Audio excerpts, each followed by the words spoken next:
ඔබත් SLT පාරිභෝගිකයෙකු නම් ඔබේ හිතවතෙකුට SLT නව සබඳතාවයක් 50%ක වටනමක් සහිතව ලබා දී ඔබේ බිල්පතට රුපියල් 6000ක් දක්වා වටනමක් හිමි කරගන්න.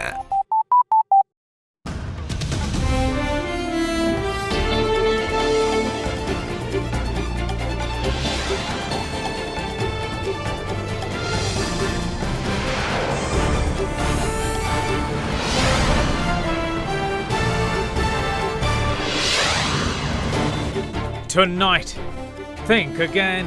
Former central bank governor dismisses the 4.5% growth forecast for 2020. 4.5% was the growth target before these initiatives were put in place by the new government. Retaining purity. Mega symposium worked off towards safeguarding Buddhism. Another behind bars. MP Ranjan Ramanayaka arrested. All that and much more coming up on First at 9, this Saturday, the 4th of January, 2020. It always feels good when you are appreciated. SLT non-stop broadband. Free loyalty data added as you stay connected. From AdaDerana, this is AdaDerana First at 9. Live from Studio 24 in Colombo. Good evening and welcome to First at 9. I'm Dhamma Kekanayaka. Let's start with your local stories. Now, the grand symposium titled Vibhajyavadaya, geared towards preservation of Lord Buddha's teachings in its purest form, along with the distribution of Tripitaka, was conducted at the Sugatadasa Indoor Stadium today. Tabs containing digitized Tripitaka were also distributed among 5,000 members of the Buddhist clergy. Addressing the symposium, Prime Minister Mahinda Rajapaksa praised the role played by the Buddhist clergy during last year's presidential election. The Vibhajyavadaya Grand Symposium intended for the sustainability of the Buddha Sasana got underway with the participation of 5,000 members of the Buddhist clergy at 5:30 this morning at the Sugatadasa Indoor Stadium.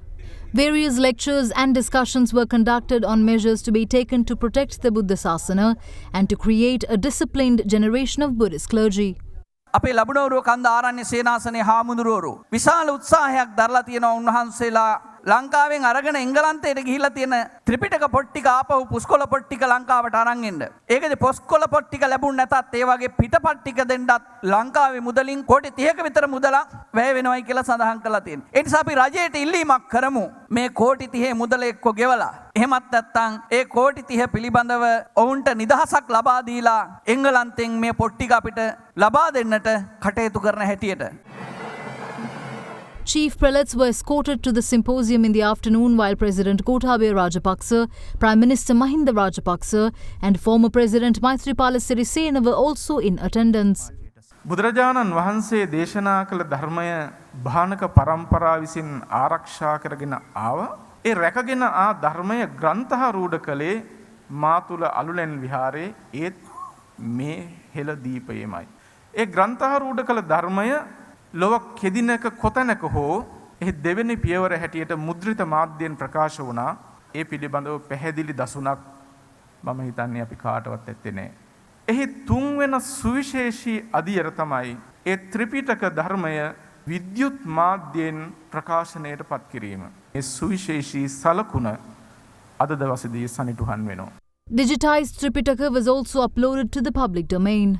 Subsequently, members of the Buddhist clergy presented the 10-year plan geared for the benefit and protection of the Buddha Sasana, along with the proposal to establish a fund to provide Tripitaka free of charge to all temples across the country to head of state. අද කවුරු මොනවා කිව්වත් පාලි ත්‍රිපිටකය කියන්නේ ලෝක බුද්ධිමය උරුමේ වැදගත් කොටසක් වශයෙන් තමයි අපි කලකන්නේ. අපිට තාක්ෂණය පාවිච්චි කරලා සම්පූර්ණ පාලි ත්‍රිපිටකය සාර්ථක කතා මේ විදියට බෙදලා දෙන්න පුළුවන් වෙන එක නවීන තාක්ෂණයේ ආශ්චර්යය. සමරු කලාපයේ පෙන්වලා දීලා තියෙනවා සම්බුද්ධ ශාසනය අභියෝගයට ලක් වූ අවස්ථාවල රාජ්‍ය පාලකයාටත් ගිහි ප්‍රජාවටත් ඒ අභියෝගය ජය ගන්න මහා සංඝරත්නයේ නායකත්වයේ දීපු ආකාරය ගැන.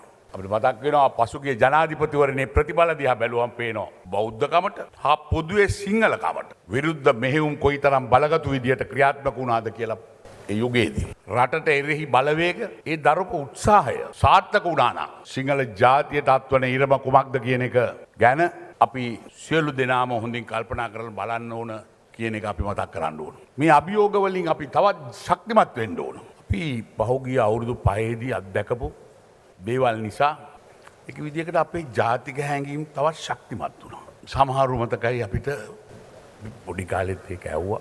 ඔහුගේ කාලෙත් සිංහලයා මෝඩයා කැවුම් කන්න යෝධයා කියපු එක යුගයක් තිබුණා. ඒක මං හිතන්නේ නොවැම්බර් 16 වෙනිදා පස්සේ අවසන් වුණයි කියලායි මා විශ්වාස කරන්නේ. අතිපූජ්‍ය මහා සංඝරත්නය එහිදී මූලිකත්වයක් ගත්ත ආකාරය ගැන මම මෙතන අලුතෙන් කියන්න යන්නේ නැහැ. ඕනත් නෑ කියන්න. මහා සංඝරත්නයේ ඓතිහාසික කාර්යභාරය ඉහළින්ම සිදු වුණු බව විතරක් මම සඳහන් කරනවා. බෞද්ධ ශාසනය රැක ගැනීම, සිංහල ජාතිය රැක ගැනීම, රටේ ඒකීයභාවය රැක ගැනීම කියන මේ සියල්ල එකට බැඳුණු දේවල්. ඒවා වෙන් කරන්න පුළුවන් කමක් නැහැ. අපේ ඉතිහාසය තුල ඊටාම පැහැදිලිව පේන තියෙන කාරණය තමයි සිංහල බෞද්ධයා රැකුණොත් තමයි සෙසු ආගම්වල මේ රටේ ආගමික නිදහස රැකෙන්නේ කියන එක බොහොම පැහැදිලි. මේක මට මතකයි කාඩිනල් එතුමත් මේක වෙන ප්‍රකාශ කළා එක් අවස්ථාවකට.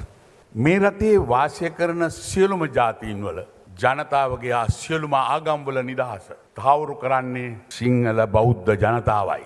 බෞද්ධ ශාසනය මේ රට තුළ ශක්තිමත් කරන්න අති විශාල දැනුම් සම්භාරයක් අඩංගු මේ ටැප් පරිගණ බෙදාදීම සමස්ත ජාතියම නගා සිටුවීමේ මෙහෙවරක් ලෙසයි අපි සලකන්නේ. මේ මහා ශාසනික මෙහෙවරට අපේ පැත්තෙන් දිය යුතු සහයෝගය ලබා දෙන බවට ප්‍රතිඥා දෙමින් මම මගේ වචන ස්වල්පය අවසන් කරනවා.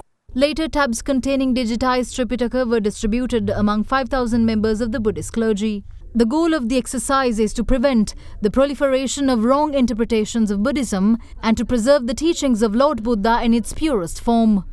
The distributed tabs also contain over 150 extremely valuable volumes of Dhamma as well as a Pali Sinhala dictionary. Now, Venerable Dimbul Kumbure Vimala Dhammathera, the Deputy Chief Prelate of the Malwatta chapter, backs President Gotabaya Rajapaksa's call for a constitutional amendment. Addressing a media briefing, the Deputy Chief Prelate said that the 19th Amendment to the Constitution is the worst among all the amendments, and it actually renders the President without any powers whatsoever to make quick decisions as required. මේ ආණ්ඩු ක්‍රම විවස්ථාව දැන් 19 වතාවක් වෙනස් කරලා තියෙනවා. එයින් වඩාත් නරක එකක් තමයි 19 වෙනි ව්‍යවස්ථාව. ජනාධිපතිතුමාගේ බලය අප්පාඩු කරලා අගමැතිතුමාට එක කොටසක්, කතානායකතුමාට එක කොටසක්, රටේ හදිසියක් වුණොත් ක්ෂණික තීරණ ගන්න බැරි වෙනවා. ඒ වෙනස් විය යුතුයි කියන ආරණේ එතුමත් මතක් කළා, අපිත් මතක් කරනවා. එතුමාගේ රාජාසන කතාවේ ලංකාවේ දුප්පත්කම, රැකියාව විරහිත බව, අධ්‍යාපනයේ අඩුපාඩුකම් මේ සියල්ල කැටිකොට දැක්වුවා. මේ වෙලාවේ අපි අගය කරනවා විපක්ෂ නායක සජිත් ප්‍රේමදාස මැතිතුමා, ජනාධිපතිතුමා මේ දෙදෙනාම මේ රටේ යහපත උදෙසා කටයුතු කිරීමට තමයි දෙදෙනාම තමන්ගේ අදහස් ප්‍රකාශ කළේ. ජනාධිපතිතුමා යම්කිසි රටේ යහපතක් උදෙසා කටයුතු කරනවා නම් ඒ යහපත උදෙසා සජිත් ප්‍රේමදාස මැතිතුමාගේ සහාය ලබා දුන්නොත් මේ රට තායික්මනින් දියුණු රටක් බවට පත් කරන්නට පුළුවන්කම තියෙනවා. Now, following yesterday's crash of the Y-12 aircraft of the Sri Lanka Air Force, killing 4 of its personnel, their bodies were removed from the crash site last night. The operation was an arduous process as it took some 3 hours for the bodies to be removed from the location. The post-mortems of the 4 Air Force personnel, meanwhile, were conducted today at the Badulla General Hospital. Afterwards, they were taken away. In the meantime, the government analyst and Air Force commander Air Marshal Sumangala Dias also inspected the crash site today. Air Force spokesperson Group Captain Gihan Seneviratne said that investigations will be conducted by an independent committee and the final report will be handed over to the Air Force commander.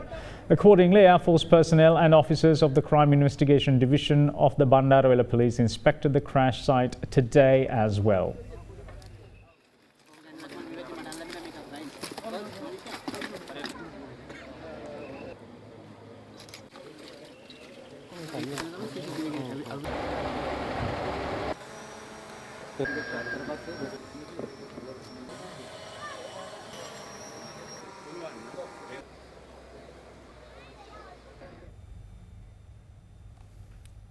Now, Major General Kamal Gunaratne says that as the Defence Secretary with police under his command, he hates to see drivers being hauled before court for traffic violations. While admitting that he too has been caught for similar offences in the past, the Defence Secretary said that an insurance scheme designed exclusively for three-wheeler drivers has been introduced. His remarks came during an awareness program conducted for three-wheeler drivers of the Colombo district yesterday at the Young Men's Buddhist Organisation in Borella. Defence Secretary Major General Kamal Gunaratne says that the organisation dubbed Harimaga will be granting all three-wheeler drivers an insurance policy as he addressed an awareness program yesterday. මම තමයි ආරක්ෂක ලේකම්වරයා මගේ යටතේ තමයි ශ්‍රී ලංකා පොලිසිය තියෙන්නේ මම කැමති නැහැ දකින්න තමුන්නාන්සේලා අතරින් කිසිම කෙනෙක්ව පොලිස් නිලධාරීන් විසින් නීත්‍යානුකූල පියවර අරගෙන දඩකොළ ලියලා දෙනවට ඒ වගේම අරගෙන උසාවියට දානවට මාවත් එහෙම අල්ලලා තියෙනවා හරිමග සංවිධානයෙන් සූදානම් කරලා තියෙනවා ඒ තමයි රක්ෂණ යෝජනා ක්‍රමය රුපියල් 985ක අවුරුද්දකට එච්චරයි ගෙවන්න තියෙන්නේ අවාසනාවකට හරි තමුන්නාන්සලා අතරින් එක් කෙනෙක් මිය ගියොත් ඒ මිය ගිය කෙනාට ලක්ෂ 5ක රක්ෂණ වන්දියක් ලබා දෙන්න කටයුතු කරලා තියෙනවා ඒ වගේම ඒ රියදුරා සම්පූර්ණ ආබාධිත තත්වයට පත් වුණොත් එයාටත් ලක්ෂ 5ක වන්දියක් ලබා දෙන්න රක්ෂණයෙන් කටයුතු කරලා තියෙනවා. ඒ වගේම වාහනේ යන මගියා අනතුරකට පත් වුණොත් ඒ අයට 50000 බගින් 3 දෙනෙකුට ඒ වන්දිය ලබා දෙන්න කටයුතු කරලා තියෙනවා. ඉතින් ත්‍රිරෝධලත විදුර ඇත්ත වශයෙන්ම විශාල කාර්යභාරයක් කළා. අපේ ජනාධිපතිතුමාවත් පත් කළා. අපිට හොඳ නායකයෙක් පත් කරගත්තා දෙවෙනි අධ්‍යයනයේ හැටියට අපිට හොඳ රජයක් ශක්තිමත් රජයක් එතුමාට ලබා දුන්නොත් අපිට පුළුවන් මේ රට නැවත වරක් සුරක්ෂිත සහ සෞභාග්‍යමත් රටක් බවට පත් කරගන්න. Now, United National Party parliamentarian Ranjan Ramanayake has been arrested by the police over possession of an unlicensed pistol. Now, earlier today, the police carried out a search at MP Ranjan Ramanayake's residence in Madiwala.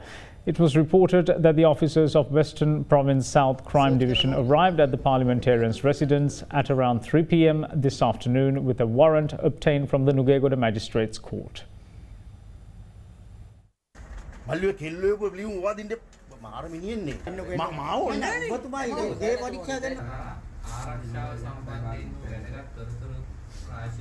මාළඟ තියෙනවා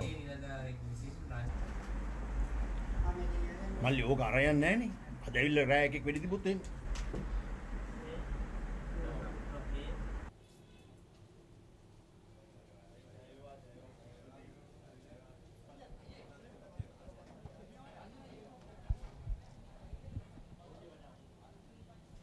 සන්තෝසයි ඉතින් මම නම් දුකෙන් නෙමෙයි යන්නේ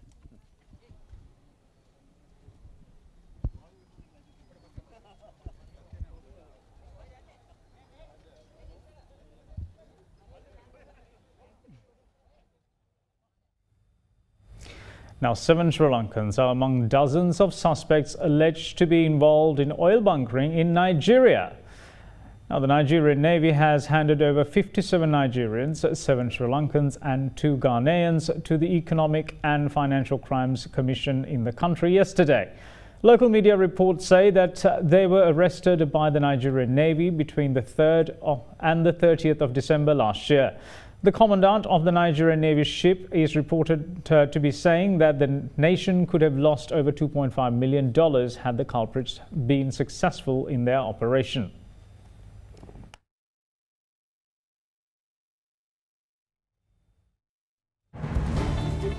We'll see you again after this very short break. Stay tuned.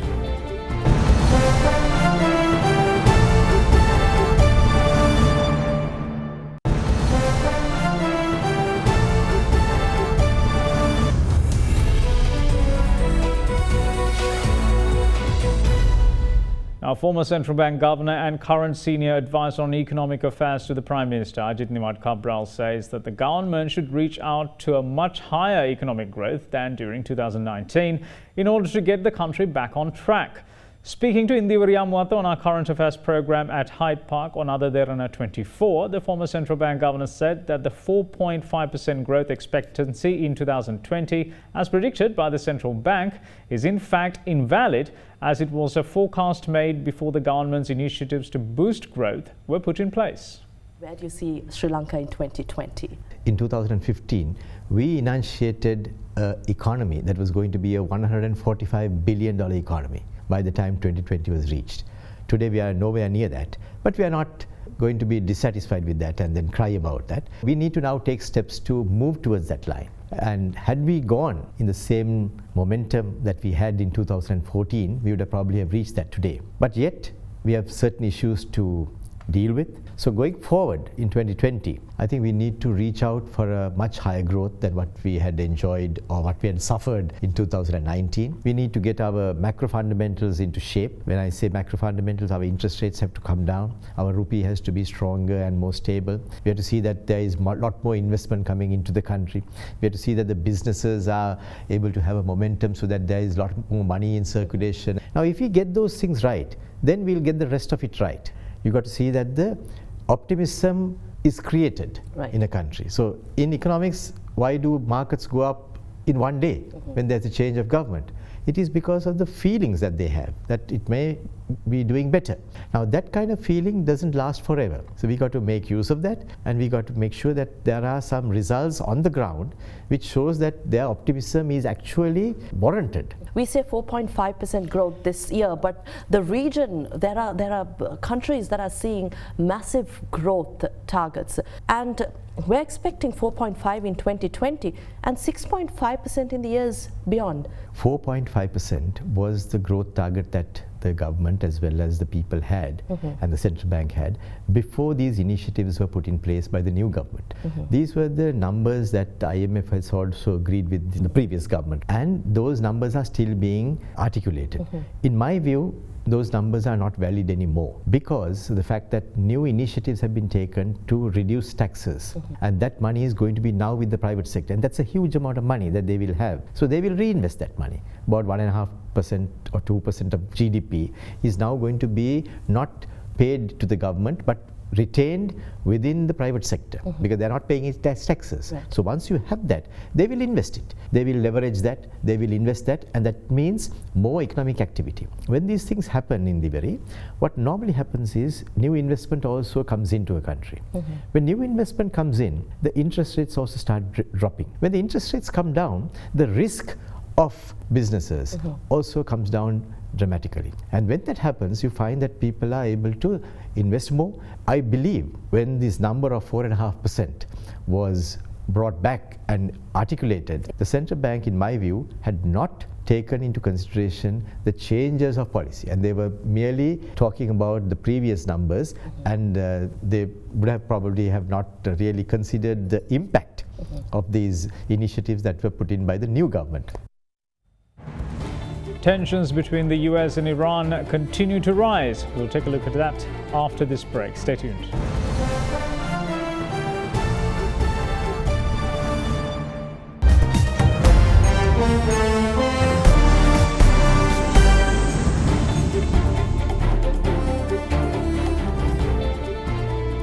Welcome back. This is First at 9. Now, Iran vows to respond to the US assassination of its top military commander Qasem Soleimani at any time and in any manner. General Soleimani was killed in Iraqi capital of Baghdad yesterday in a drone attack. Meanwhile, several countries in the Mideast have also condemned the US drone attack. The killing marked a major escalation in tensions between Iran and the US. US officials say that 3,000 additional troops would be sent to the Middle East as a precaution. General Soleimani was regarded as the second most powerful figure in Iran after Supreme Leader Ayatollah Ali Khamenei. A huge crowd in Iraq's capital Baghdad took part in a funeral procession for the Iranian military commander Qasem Soleimani, who was killed in a US airstrike on Thursday.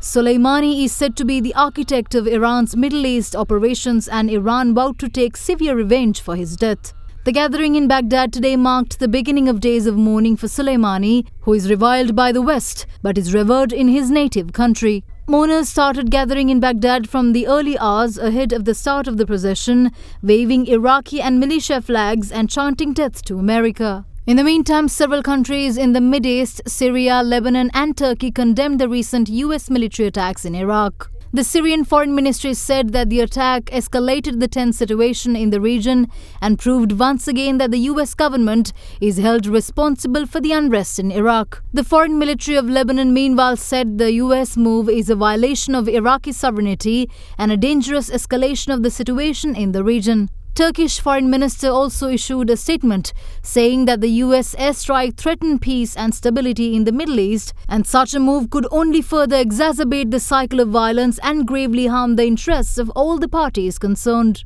Iran, meanwhile, understandably incensed by the US assassination of their military chief, said that the country will respond anytime and in any manner. Iranian Foreign Minister Mohammad Javad Zarif said Iran will not be involved in the US's smear campaigns and their blackmailing and will give a proper response in any manner and time, as stated by the Supreme Leader. Iran's Supreme Leader Ayatollah Al-Khamenei earlier said harsh revenge awaited the criminals who killed Soleimani, and his death would redouble resistance against the United States and Israel.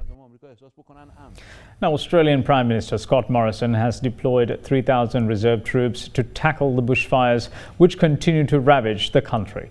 $20 million have also been allocated for the lease of 4 water bomber aircraft. According to the country's Defence Minister, this situation is the first in the history of Australia. Now, today the sky turned reddish and dark as strong winds caused the fires to spread uncontrollably in parts of southeastern Victoria. Temperatures exceeded 45 degrees Celsius and emergency warnings were issued throughout the day. A total of 226 fires are burning in both New South Wales and Victoria, with 73 new fires being lit today. With 2 more people killed and 6,000 hectares of land torched overnight, the Prime Minister says that the disaster has escalated to an entirely new level.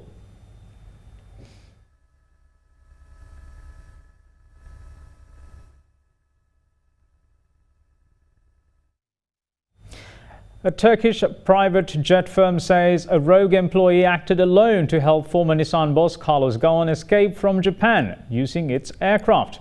Mystery surrounded how Ghosn, who faces criminal charges in Japan, travelled to Lebanon via Turkey at the weekend. But the MNG jet firm now says one of its employees falsified records and arranged 2 flights for Ghosn under different names. The firm said it had filed a criminal complaint over the matter. Now, Ghosn, who holds Brazilian, French and Lebanese nationalities, was living under strict bail conditions when he left Japan. When he turned up in Lebanon, his own lawyer in Japan told reporters that he was dumbfounded. Now, one story reported by the Lebanese media and widely circulated online but denounced as fiction by the Ghosn family claimed he had escaped in a musical instrument case. But on Thursday, Japanese broadcaster NHK quoted investigative sources as saying that surveillance video showed Ghosn leaving his home in Tokyo alone at noon on Sunday. The installation of security cameras was reportedly a condition of his bail, but it is not clear if they were constantly monitored.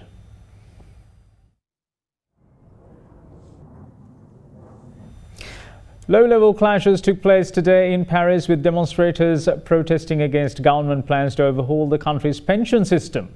Now, police briefly used tear gas in the city's Bastille area after demonstrators who were joined by yellow vest anti-government activists tried to enter.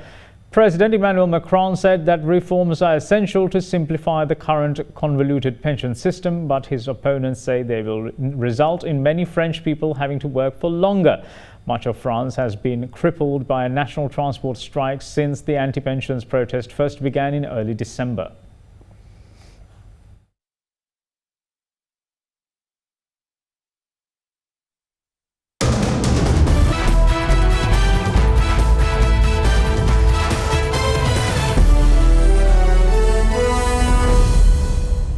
Now, after playing for 8 hours straight, Australian batsman Marnus Labuschagne scored his best test innings, making 215 runs in 363 deliveries.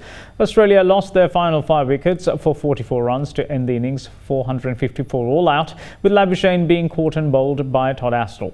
In response to this, the Black Caps reached 63 for no loss at the close of play, trailing by 391 runs.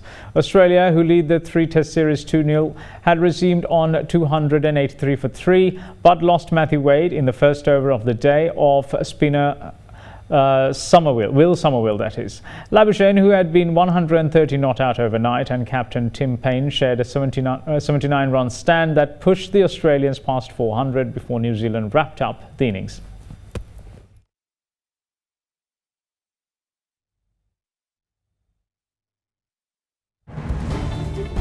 And that's it from all of us here at First at 9. Thanks for watching. Bye-bye.